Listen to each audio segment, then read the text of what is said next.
Hello everyone, welcome to art Benual. इस video में मैं आपको बताऊंगा कि आप कैसे रियलिस्टिक हेयर ड्रॉ कर सकते हो, उसमें शेडिंग कर सकते हो।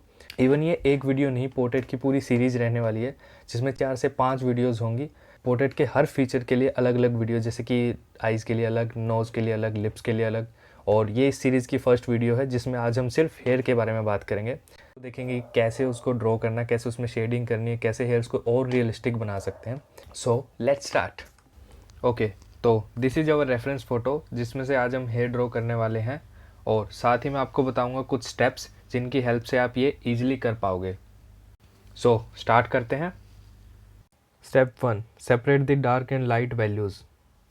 तो सबसे पहले आपको डार्क और लाइट पार्ट को सेपरेट करना होगा और समझना होगा कि कितना पार्ट यहाँ पर डार्क है और कितना लाइट। जैसे कि आप यहाँ पर देख सकते हैं, मैंने इन्हें सेपरेट कर लिया है। और फिर डार्क पार्ट से शेडिंग स्टार्ट करनी है। और शेडिंग करते टाइम ध्यान रखें कि आपके सारे स्ट्रोक्स उसी डायरेक्शन में हो जिस डायरेक्शन में हेयर्स हैं। फ़ोटो को ध्यान से ऑब्जर्व करें और ध्यान से स्ट्रोक्स लगाएं। जैसे कि आप मुझे देख सकते हैं यहाँ पर मैं कैसे कर रहा हूँ। मैं एक एक स्ट्रोक को बिल्कुल ध्यान से बारीकी से लगा रहा हूँ। आपको भी ऐसे ही करना है। फ़ोटो को ऑब्जर्व करते रहें, स्ट्रोक्स लगाते रहें। स्ट्रोक्स में जहाँ पे डार्क टोन देनी है वहाँ पे प्रेशर थोड़ा ज़्यादा रखें, लाइट टोन के लिए पेंसिल का प्रेशर थोड़ा कम रखें, और ऐसे ही अपने स्ट्रोक्स लगाते रहें। और डोंट वरी अगर आपके स्ट्रोक्स एकदम परफेक्ट नहीं बन रहे। वैसे भी ये फर्स्ट स्टेज है, तो इसमें अगर परफेक्ट ना भी बने तो कोई इशू नहीं है।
ओके, तो हमारा स्टेप 1 यहाँ पर कंप्लीट हो चुका है। हमने डार्क एंड लाइट वैल्यूज़ को सेपरेट कर लिया है। फिर हमने बाद में उस पर कॉटन यूज़ की है, कॉटन से उसे पूरे को स्मूथ कर दिया है, उस वजह से थोड़ा अच्छा लग रहा है। अब हम बढ़ते हैं हमारे सेकंड स्टेप की ओर। Step 2, repeat process again. यही जो फर्स्ट स्टेप में आपने लाइट एंड डार्क शेड को डिफरेंट किया था, उसे दोबारा रिपीट करना है, ऐसे ही करना है। बस इस बार आपको ये सब डार्क पेंसिल्स के साथ करना है, जैसे कि 4B, 8B, 10B, जो भी आपके पास अवेलेबल हो। मैं यहाँ पर एक्चुअली 6B और 8B का यूज़ कर रहा हूँ। जो भी आपके पास पेंसिल आप उसका यूज़ कर सकते हैं। बाकी प्रोसेस बिल्कुल सेम रहेगी। आपको स्ट्रोक्स उसी डायरेक्शन में लगाने हैं फ़ोटो के रेफरेंस के हिसाब से, और एक एक स्ट्रोक्स को बिल्कुल ध्यान से, आपको स्ट्रोक्स बिल्कुल धीरे धीरे से लगाने हैं। जैसे कि आप मुझे देख सकते हैं मैं कितना धीरे धीरे काम कर रहा हूँ। एक एक स्ट्रोक्स को बिल्कुल ध्यान से देख रहा हूँ, ऑब्जर्व कर रहा हूँ हेयर्स को, फिर उस हिसाब से अपने स्ट्रोक्स लगा रहा हूँ। जहाँ पे डार्क है वहाँ पे थोड़े डार्क स्ट्रोक्स लगा रहा हूँ, लाइट है वहाँ पे लाइट लगा रहा हूँ। तो यही सब है। इसमें भी आपको सेम ही चीज़ें करनी है, बस थोड़ी और परफेक्शन के साथ और थोड़े और पेशेंस के साथ।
ओके, तो अब हम बढ़ते हैं हमारे स्टेप 3 की ओर। Step 3 highlights. इस स्टेप में हमको हाइलाइट्स देनी है हेयर्स की इरेजर के साथ। बट अगर आप चाहो तो यहाँ पर वाइट पेंसिल या फिर वाइट पेन का भी यूज़ कर सकते हो, बट मुझे पर्सनली पेंसिल और पेन का रिज़ल्ट इतना कुछ पसंद नहीं है, वो थोड़ा अजीब सा हो जाता है। सो इसलिए मैं इरेजर ही प्रेफर करता हूँ। और जो मैं ये इरेजर यूज़ कर रहा हूँ इसे मोनो जीरो इरेजर कहते हैं। इन केस आपके पास ये इरेजर अवेलेबल नहीं है तो आप नॉर्मल इरेजर को कटर से कट करके उसकी एजेस को भी यूज़ कर सकते हो, उसकी शार्प साइड को यूज़ कर करके उससे आप ये हाइलाइट्स दे सकते हो, स्ट्रोक्स लगा सकते हो। इसमें भी आपको सेम चीज़ का ध्यान रखना है, स्ट्रोक्स उसी डायरेक्शन में होनी चाहिए और एक एक स्ट्रोक्स को बिल्कुल ध्यान से लगाना है।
सो आई होप ये वीडियो आपको पसंद आई होगी, इससे आपकी थोड़ी सी हेल्प हुई होगी।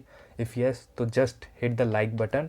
और अगर आप ऐसे ही आर्ट से रिलेटेड और वीडियोस देखना चाहते हैं, आर्ट ट्यूटोरियल देखना चाहते हैं, तो you can just subscribe this channel and thank you so much for watching.